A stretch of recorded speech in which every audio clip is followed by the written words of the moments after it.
Bonsoir et bienvenue à votre émission 30 minutes pour convaincre qui ne cesse au moins de vous mettre au parfum de tout ce qui se passe dans la partie en République démocratique du Congo. Veuillez nous excuser. Aujourd'hui sur ces plateaux, nous quittons moins les décors de la politique. On va beaucoup plus se focaliser sur l'économie de la République démocratique du Congo où depuis 1980 jusqu'à nos jours, la seule question qu'on se pose, quel est l'état de l'industrialisation de la République démocratique du Congo? Et pour essayer un peu de changer par rapport à cette thématique, j'ai l'honneur de recevoir pour vous au moins M.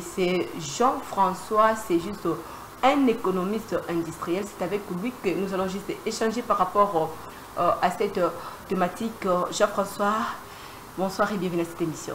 Merci bien, je suis heureux de me retrouver chez vous sur votre chaîne.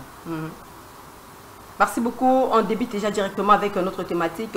Avant d'abord d'entrer même dans les profondeurs de l'émission, quelle lecture faire sur l'industrie de la République démocratique du Congo? Alors, l'industrie en RDC était, je reviens dans la période coloniale, était assez importante, jusqu'à 1960, même jusqu'à 1965. L'industrialisation était importante, il y avait à peu près 25 000 à 30 000 entreprises industrielles. Alors, quand on parle de l'industrialisation, il faut parler, l'industrialisation se décompose en deux éléments, une industrialisation artisanale et industrielle. Donc, jusqu'à 1965 à peu près, jusqu'à la zaïrisation, on peut dire, il y avait entre 25 000 et 30 000 entreprises industrielles. Pas forcément des grandes entreprises, des moyennes, je mets dessus, mais je ne parle pas du développement de l'industrie artisanale. Voilà. Donc ça, c'était la situation qu'il y avait. Ok. Alors, partant de ce que vous venez juste d'évoquer, quelles sont les bases de l'industrie au Congo? La RDC, quel genre de base de l'industrie? Ben, l'industrie aujourd'hui, elle est basée essentiellement sur les mines, secteur minier, secteur de la pêche, l'élevage. C'est ce qu'il y avait. Quand je vous parle de 25 000, 30 000, il y avait la pêche, l'élevage, l'agriculture, les céréales, le coton, la forêt, etc. Donc il y avait à peu près les plantes médicinales, il y avait à peu près tous les secteurs d'une économie prospère en RDC. Alors, partant, Gaëtan qui est surtout expert au moins en économie industrielle, pourquoi la République démocratique du Congo a peu d'industrie? Ben, elle a peu d'industrie parce qu'il y a eu une politique mise en place par les pays occidentaux, à partir, et qu'on donnait des conseils à partir du président Mobutu, quand il a mis en place la zaïrisation. Tout ça, c'est de la géopolitique qui a amené, à ce moment-là, le président Mobutu à commencer déjà à privatiser, à travers l'État, les sociétés qui étaient industrielles. Et en les donnant à des gens qui n'avaient pas la compétence aujourd'hui de pouvoir les diriger. Et donc, au fur et à mesure, ces entreprises ont décliné, ne se sont plus développées, ont perdu leurs références, leur marché, les compétences avec le départ à la retraite de beaucoup de personnes, ça s'est dégradé.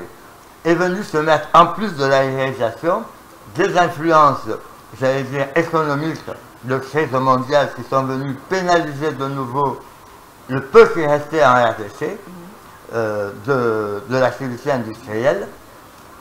Et en plus, les Occidentaux, je dis entre guillemets, quand je dis Occidentaux, je parle essentiellement aussi des bailleurs de fonds et des institutions, il y a eu une volonté de ne plus financer les centres de formation professionnelle, les centres d'apprentissage, etc.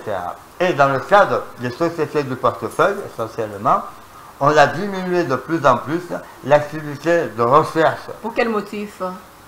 Toujours ça a été fait pour donner de l'activité pour que les Occidentaux gardent cette activité commerciale envers la RDC. Que la RDC, ça soit un acheteur de produits finis. Et non pas... parce que la RDC avait pendant un moment, elle avait les matières premières et elle fabriquait ses produits nécessaires à sa consommation et à l'exporter. Que ce soit le savon, le coton, les produits alimentaires, la viande bovine, etc. Mais tout ça, ça s'est dégradé au fur et à mesure parce qu'on a détruit les grandes structures importantes, on a détruit la formation professionnelle, les centres de formation, le moyen financier, etc. L'historique au moins de l'industrialisation de la République démocratique du Congo de 1900, 1980 à nos jours, quel bilan faut-il dresser, monsieur François? Alors, depuis 1980, il n'y a plus eu, jusqu'à maintenant, il n'y a jamais eu une politique de réindustrialisation du pays. Il n'y a pas. Vous prenez la stratégie du pays, il n'y a pas d'éléments mis en place, sauf récemment, on parle toujours du ministère de l'Industrie, mais ce n'est pas le ministère de l'Industrie qui fait l'industrialisation. Le ministère de l'Industrie, il a le bénéfice de la gestion des sociétés industrielles. Ceux qui font l'industrialisation, ce sont l'ensemble des ministères. Parce que pour faire l'industrialisation, ça touche l'agriculture, le ministère de l'Agriculture, de la pêche, de la formation professionnelle, des infrastructures, des finances, de l'économie, tout ça.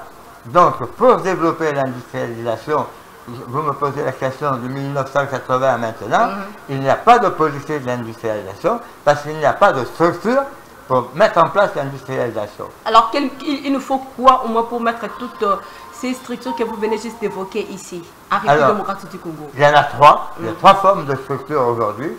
La première structure qui est importante et qui peut se mettre vraiment en place, c'est ce qu'on appelle un comité, comme je vous ai dit, il faut plusieurs ministères pour développer l'industrialisation, que ce soit industrialisation, soit industrielle ou artisanale.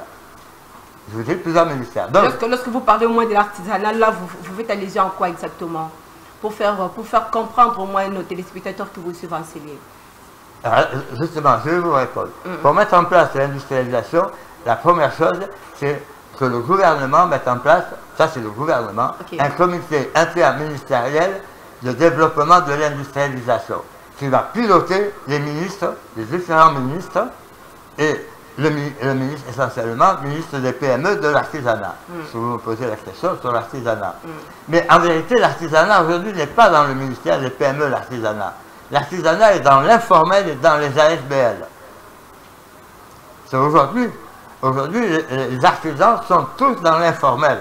Ils n'ont pas été, on ne leur a pas donné les formations pour transférer. Donc, je vous ai parlé, la première action, un comité interministériel de développement de l'industrialisation. Ça, c'est la première chose. Ça dépend du gouvernement. Mais dans d'autres pays, ce n'est pas le gouvernement qui décide, c'est fait avec des partenaires étrangers, et à ce moment-là, il y a un office d'industrialisation ou une agence d'industrialisation, comme au Maroc ou en Tunisie, dans d'autres pays. Ça, c'est la deuxième solution. La troisième solution, c'est quand ça dépend, j'allais dire, de la politique, de la stratégie du chef de l'État. C'est un haut commissariat à l'industrialisation. Alors, en RDC, ces trois solutions peuvent être étudiées. Peut-être d'autres personnes ont d'autres idées que moi, en disant que ça peut être gouvernemental, ça peut être une agence, j'allais dire, plus ou moins avec des partenaires étrangers, comme j'ai fait au Gabon, avec Promo Gabon, ou ça peut être un haut commissariat à l'industrialisation, comme c'est dans certains pays, comme en Allemagne.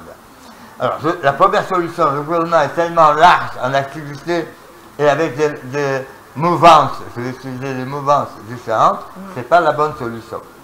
Avec une agence qui sera dirigée par des étrangers qui viendront en appui technique, comme je vous ai dit, Promo Gabon, etc., ce n'est pas une bonne solution parce que les Occidentaux partenaires ne vont pas vouloir forcément perdre des activités dans leur pays industriel pour les mettre en RDC.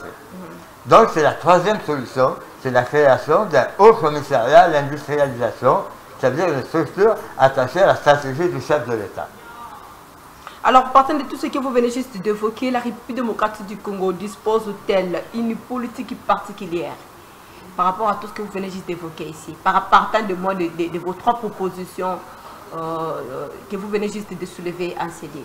Non, la République démocratique du Congo aujourd'hui n'a pas de politique. Elle a, j'allais dire, des petits impacts à travers le ministère de l'Industrie, à travers le ministère du Plan, avec l'ANAPI, avec le ministère des PME, qui a un petit projet pour les promoteurs, le ministère de l'Agriculture, qui a quelques projets pour des projets agricoles, pour les jeunes. Donc c'est tout divisé, mais il n'y a pas de logique. Il devait juste travailler en collaboration. Il faut que ça soit, aujourd'hui, pour développer l'industrialisation, il faut un pilotage de l'industrialisation. Il faut que ça soit piloté, il faut que ça soit un programme avec des actions bien précises, parce qu'il faut mettre en valeur les ressources du pays, minières, agricoles, etc. C'est une chaîne de valeur qui nécessite de la formation professionnelle, des aménagements du territoire, des actions sur auprès des promoteurs et des jeunes chômeurs, on va dire. La mise en valeur de certaines ressources, connaître le commerce international, les besoins du pays.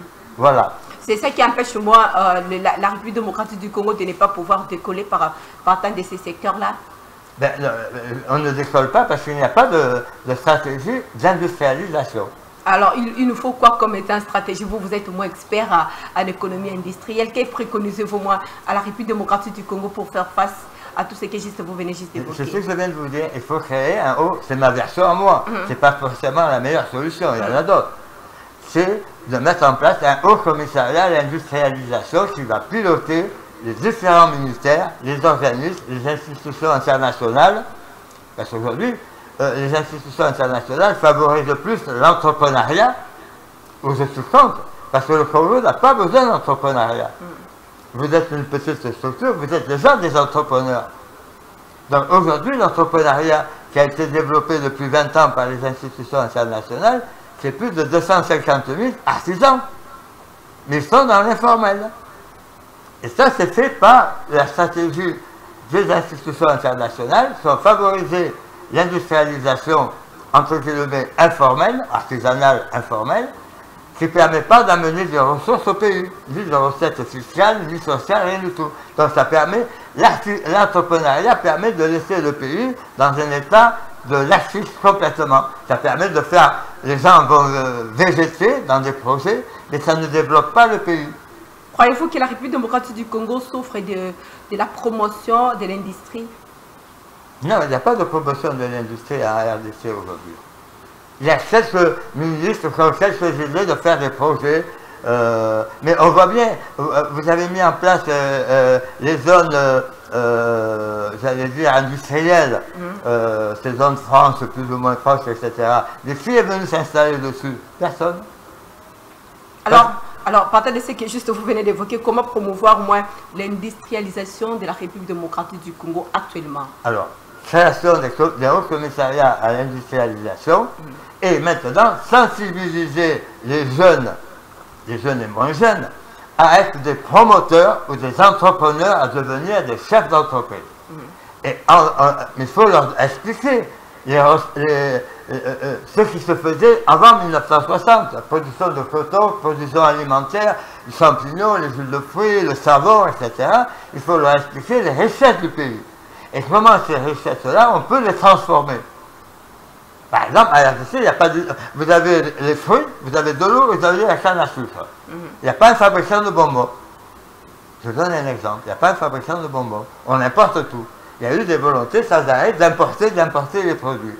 Et si j'explique à un jeune, comme je l'ai pu le faire dans différentes provinces du pays, il y en a qui vont commencer à faire des jus de fruits, qui vont commencer à faire des bonbons, qui vont commencer à faire des objets en bois, qui vont commencer à faire de la production d'aliments pour les animaux, à partir des céréales, à partir de ressources. Est-ce que c'est un problème de vision ou bien un problème de leadership qui empêche au moins la République démocratique du Congo de ne pas au moins s'avancer par rapport à tout ce que vous venez juste d'évoquer dans les contextes ou bien dans les cadres de l'industrialisation? Alors, c'est pas là, je vais appuyer pour défendre, j'allais dire, parce qu'on met toujours tout sur la politique des politiciens, etc. S'il n'y avait que la RDC, s'il n'y avait pas l'industrialisation en Afrique, j'aurais pu dire, ça vient des opérateurs économiques et des politiciens. Ils n'ont pas pris les mesures qu'il fallait pour développer l'industrialisation. Mais il n'y a pas d'industrialisation dans les autres pays d'Afrique. Donc ce n'est pas un problème que en RDC. C'est un problème aujourd'hui. Alors à peine maintenant, vous avez le président Macky Sall, vous avez le président Kagame, vous avez le président ancien avant Bédier qui a suivi après avec Ouattara, qui avait commencé certaines industrialisations avec partenaires investisseurs. J'en dirai deux mots tout à l'heure. Donc aujourd'hui certains pays, mais il y a des pays aujourd'hui qui n'ont pas l'industrialisation comme la RDC. Donc ce n'est pas la RDC qui est fautive, c'est le système aujourd'hui de gestion des partenaires internationaux, de gestion des Occidentaux qui sont impliqués dans leurs activités commerciales, qui empêchent indirectement, en favorisant les importations et en donnant plus ou moins des avantages à ceux qui importent, financiers, qui ont empêché le redémarrage de l'industrialisation en Afrique. Merci beaucoup, Jean-François. Vous êtes moi économiste industriel, alors on ne peut pas passer moi outre sans pourtant évoquer aussi la société minière des Bakwanga parce que ça fait partie aussi de ces sujets que nous développons plus en CLC. Quel regard portez-vous au moins sur la MIBA de la République démocratique du Congo, étant qu'expert en industrialisation? On me pose souvent cette question sur la MIBA parce que les gens savent que par mes origines arméniennes, nous sommes donc dans trois secteurs essentiellement qui sont la chaussure, les vêtements et le diamant. Voilà. Hein? Je sais qu'il y a une grande communauté israélienne dans le diamant, mais les gens oublient qu'il y a une grande communauté arménienne dans le diamant dans beaucoup de pays. Donc j'ai beaucoup de contacts dans ce secteur-là en étant dans les mines. Donc j'ai proposé plusieurs fois d'apporter mon expertise, mon expérience et mes relations dans le développement de la MIBA, comme d'autres sociétés minières dont je m'occupe aussi d'apporter une expertise. Mais pour la MIBA aujourd'hui, le point qui est le plus important, c'est que j'ai vu, on va parler des 3 années qui viennent de s'écouler, la volonté politique du chef de l'État, etc., d'essayer de trouver une solution pour la MIBA. D'accord? La solution n'est pas venue parce que les conseillers autour, la façon, la méthodologie a été de laisser la MIBA dans une gestion, j'allais dire, aventurier, je veux utiliser le mot, donc il n'avait pas toute la vision, et de vouloir trouver des investisseurs. C'est-à-dire on a laissé la MIBA dans une mauvaise gestion de fonctionnement, et en disant on va trouver des investisseurs qui vont venir amener de l'argent et ça va marcher. Et ça c'est le mauvais système, on vient de le voir, c'est depuis des années. Non. Aujourd'hui, pour réorganiser la MIBA, il faut partir de ses compétences. Ça veut dire qu'il faut d'abord réorganiser la MIBA avec des compétences professionnelles. Et là, je reviens toujours à l'exemple de la formation professionnelle, d'accord, pour pouvoir amener ces compétences à pas lever ou déplacer, on ne va pas les licencier, etc., c'est pas une bonne méthode, tous les gens qui ont été dans l'évasion fiscale, la corruption, le détournement de produits, etc. Lever tous les gens qui n'ont pas apporté leur expérience, leur compétence, leur savoir-faire au développement de la MIBA. Donc ça veut dire réorganiser la MIBA. On met des gens, des Congolais. On n'a pas besoin, là, cette étape-là, on n'a pas besoin d'expatriés. On a besoin de Congolais. Les compétences existent et nous pouvons même récupérer des gens sur mon âge qui étaient à la MIBA sur 70 ans. On n'est pas tous morts, comme on dit, à 70 ans. Et on a encore ce savoir à pouvoir l'amener aux jeunes. Je donne un exemple. La MIBA, depuis qu'elle existe, pour vous montrer l'influence des Occidentaux qui ont empêché que la MIBA soit une usine, on faisait que l'extraction du diamant. On n'a jamais appris aux hommes et aux femmes en RDC à faire le pré-taillage, le taillage, le polissage des pierres. Donc la RDC, comme dans le secteur aujourd'hui, on prend les minerais, on prend les concentrés, les oxydes, les sulfures, on vend tout ça à l'étranger. Mais on ne transforme rien.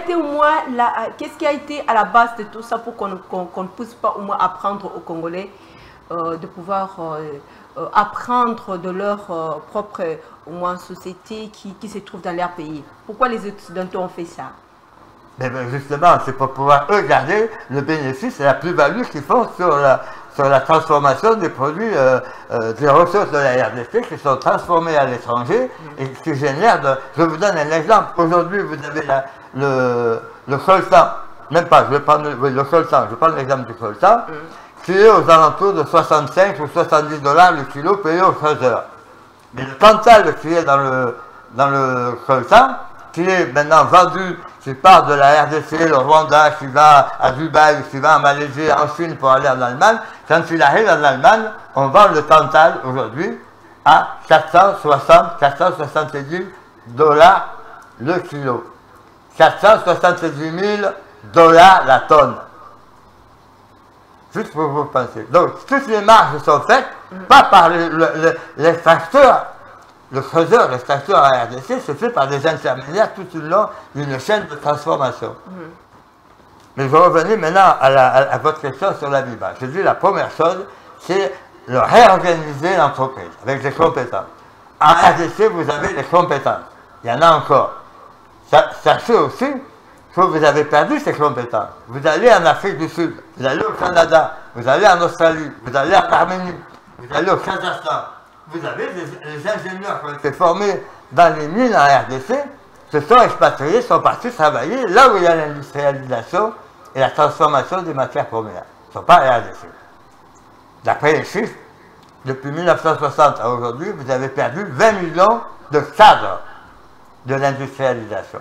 20 millions qui sont partis étudier à l'étranger et qui sont restés là-bas en grande partie et ils ont pris la nationalité des différents pays, etc. Ils sont là-bas.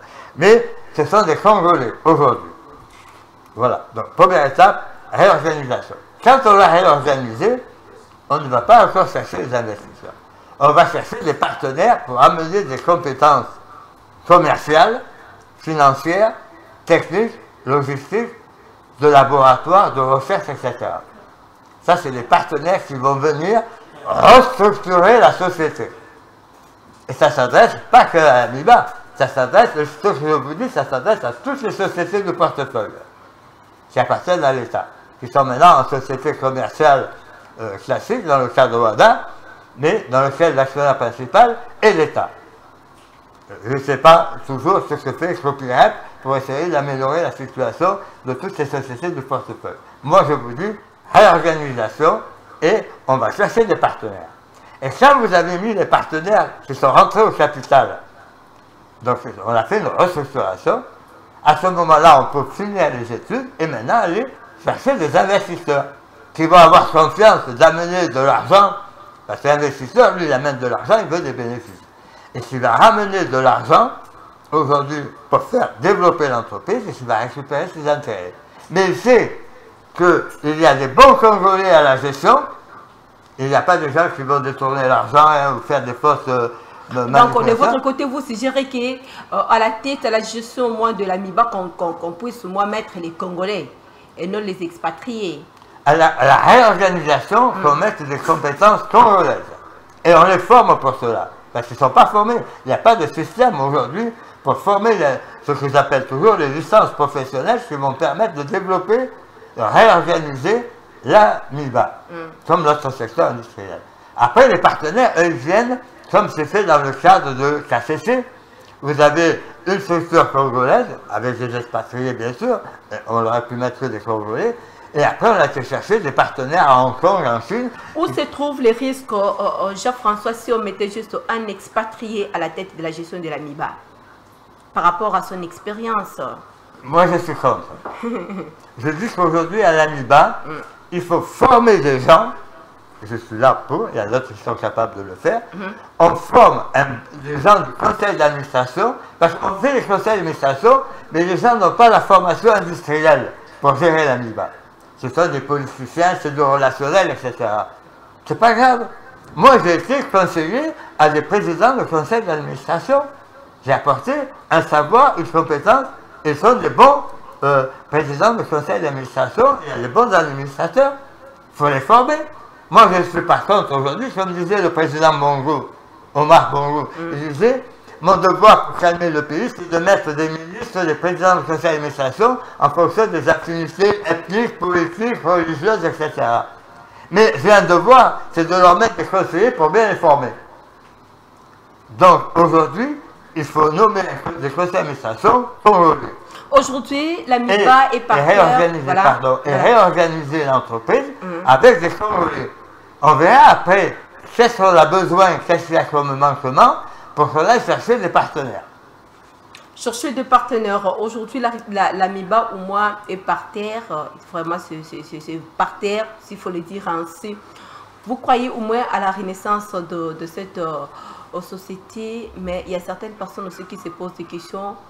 Par où faut-il commencer? Et quel a été d'abord parce que c'est mieux de soigner, de corriger les erreurs du passé pour trouver des résolutions de futur ou bien de lendemain. D'abord, quelles qu'est-ce qui a été au moins à la base d'abord de l'enterrement, s'il faut le dire ainsi, de l'enterrement de cette société minière pour qu'aujourd'hui la RDC puisse réorganiser, comme vous venez juste d'évoquer, comme vous venez juste aussi de suggérer, qu'on puisse réorganiser encore l'AMIBA? Non, je vous l'ai dit, parce qu'on a mis des gens qui n'avaient pas les compétences, l'expérience ou la volonté aujourd'hui de développer cette entreprise. Mais c'était juste les expatriés, ce n'était pas les Congolais qui étaient au moins la gestion de tout ça. Croyez-vous qu'ils n'avaient pas l'expérience pour gérer au moins l'AMIBA? Ah, je le pense bien qu'ils n'avaient pas l'expérience. Ou c'était juste une mauvaise volonté de leur côté aussi? Non, je ne pense pas que ce soit une mauvaise volonté. Je pense qu'il faut savoir qui a été chercher ces gens-là et qui les a mis en poste. Mais prenez mon expérience, je vous dis aujourd'hui qu'on n'a pas été forcément chercher les meilleurs aujourd'hui pour gérer l'AMIBA. Mais pour relancer l'AMIBA, vous avez posé une question, qu'est-ce qu'il faut faire? Je vous ai dit réorganiser. Mais réorganiser pour faire quoi? Pour trouver des partenaires et des investisseurs. Je continue, pour faire quoi? Parce que l'AMIBA, vous n'avez rien exploité.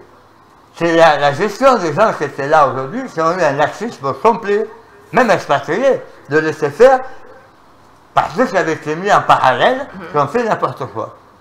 Il n'y a pas eu de gestion, il y a eu de l'évasion fiscale, on a détourné la marchandise, les produits, etc., les équipements et tout.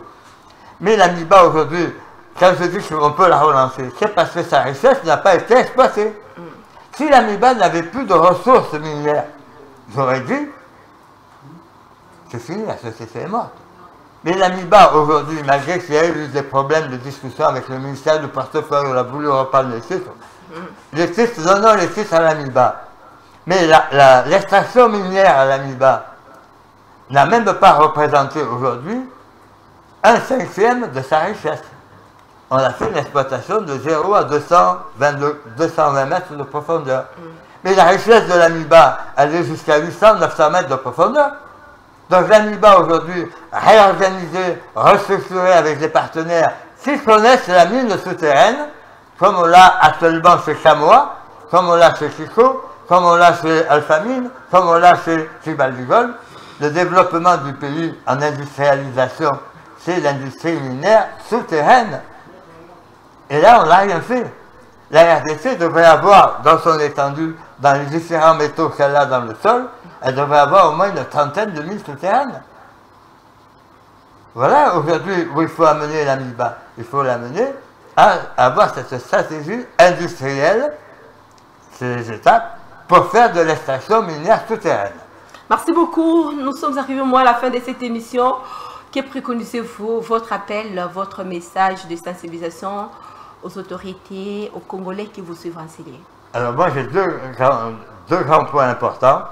Premier point, la mise en place d'un haut commissariat à l'industrialisation. Ça, je m'adresse à l'État, aux acteurs de l'État, et aux jeunes. Je dis maintenant, mettons tout en place, et je m'adresse à plein de SBL qui sont capables de créer demain des fondations universitaires professionnelles.